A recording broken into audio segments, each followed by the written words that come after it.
Ben ça y est, on va construire le macro-planning que je vous ai montré, qui concerne la pandémie Covid-19 qui s'est passée en 2020.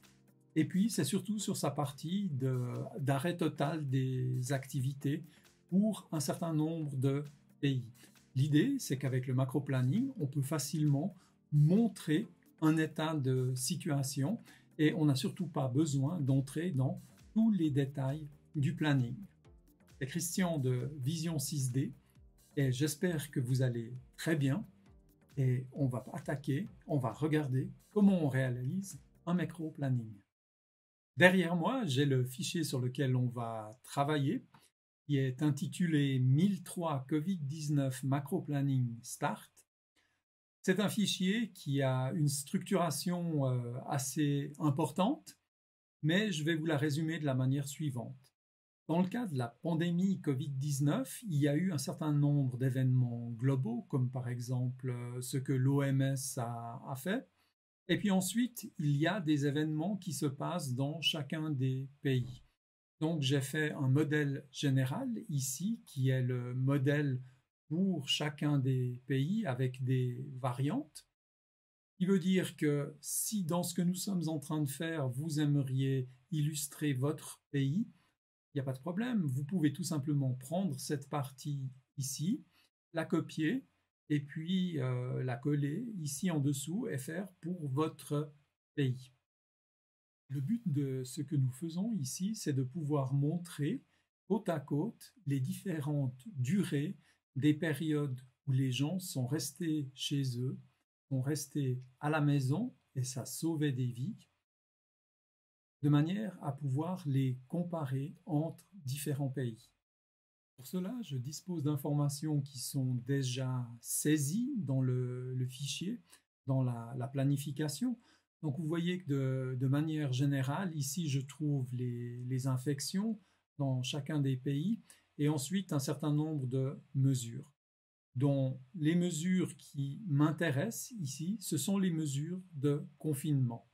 Donc on voit ici, j'ai cette tâche qui est intitulée Wuhan is cut off by Chinese authorities et ceci a démarré le 23 janvier et s'est terminé le 7 avril. Donc on voit ici la représentation de cette durée. Comme dans cette tâche, j'ai mis les dates de début et dates de fin, c'est donc une tâche ici qui est dans ce bleu émeraude qui est finalement une planification manuelle, c'est-à-dire que c'est un mode de tâche manuel. Je souhaite maintenant porter cette tâche dans la chronologie. Donc pour faire ça, il faut tout d'abord que je puisse afficher la chronologie. Donc je vais dans la partie affichage et là j'ai une case à cocher qui s'appelle chronologie. En faisant ça, eh bien j'ouvre la chronologie qui est déjà prête avec un certain nombre d'événements qui sont des jalons. Donc on retrouve ici lorsque la Chine a informé l'OMS, ensuite lorsque l'OMS a déclaré l'état d'urgence, et puis ensuite ici le million d'infections dans le monde. Vous voyez qu'il y a un certain nombre d'autres événements qui sont marqués que vous pouvez soit enlever ou laisser.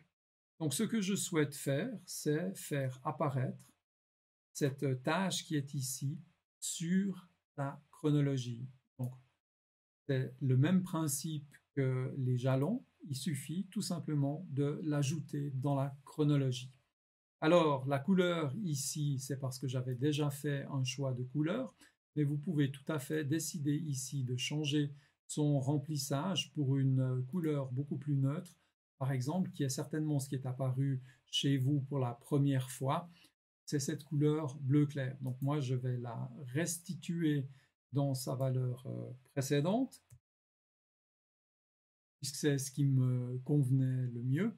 Et puis, si vous souhaitez changer la couleur de l'écriture, par exemple, on peut le faire de cette manière-là. Donc ici, j'ai déjà pu représenter la durée de l'arrêt d'activité pour la ville de Wuhan et la région de Hubei en Chine.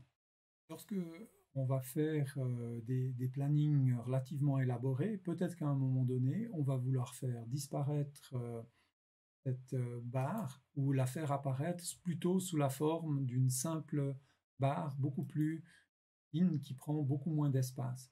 Donc ici, c'est la représentation de cette barre. Je vais maintenant m'intéresser à la France. Pour ça, je ouvre ici la partie de la France et je descends dans la partie des lockdowns qui sont là.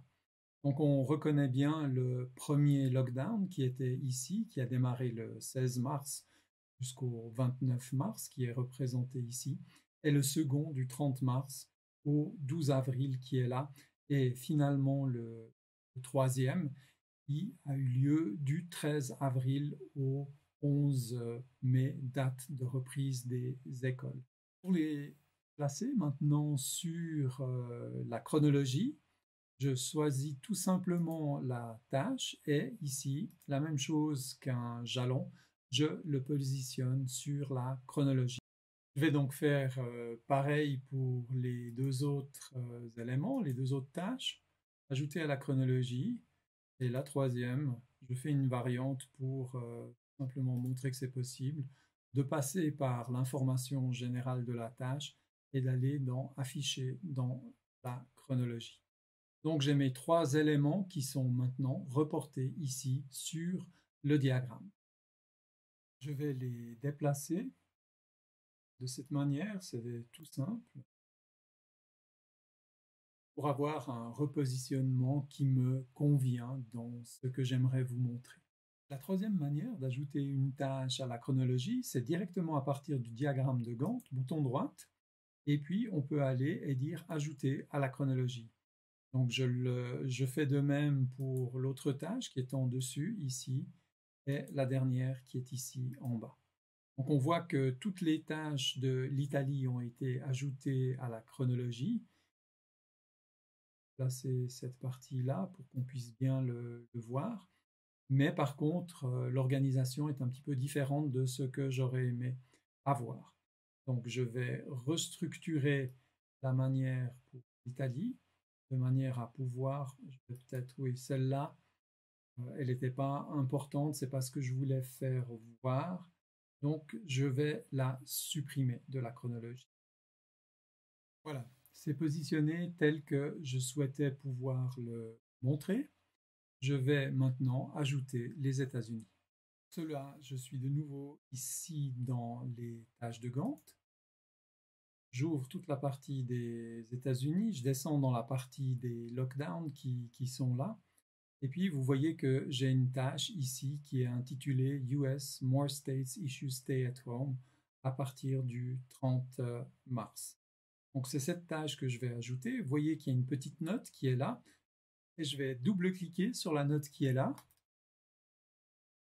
Ça ouvre toute la partie d'information de la tâche et on va aller dans les remarques.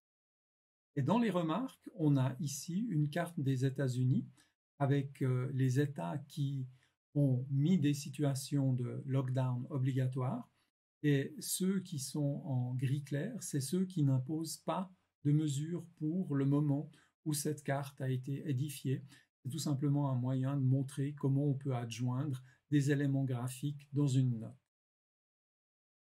Donc, je vais ajouter ça maintenant à la chronologie. Et on trouve ici maintenant, quand a commencé le lockdown assez généralisé, on doit le dire de cette manière, pour les États-Unis. Avec cela, j'ai réalisé cette macro-planification. Donc, on voit que tous les éléments s'y trouvent. Il manque comme pays l'Espagne, mais ça, je vous laisse le faire. Vous avez vu comment on procède. À vous de vous exercer. Vous savez maintenant construire et constituer une planification globale, une macro-planification. Donc à vous de le faire pour vos projets ou déjà exercez-vous ici en suivant ce qui s'est passé dans les événements de la pandémie Covid-19. Vous disposez des différents fichiers, dont notamment un fichier Excel qui, lui, va contenir tous les événements. Donc vous pouvez ajouter vos propres événements ou d'autres pays que vous souhaitez suivre. Suivez les autres vidéos sur le thème de la pandémie Covid-19. C'est une manière très intéressante d'apprendre comment utiliser MS Project. Vous appréciez cette approche, les likes, ça me fait très plaisir. Inscrivez-vous à la chaîne, partagez avec vos amis et commentez. Il ne me reste plus qu'à vous souhaiter une bonne continuation, portez-vous bien et à tout bientôt. Allez, ciao ciao.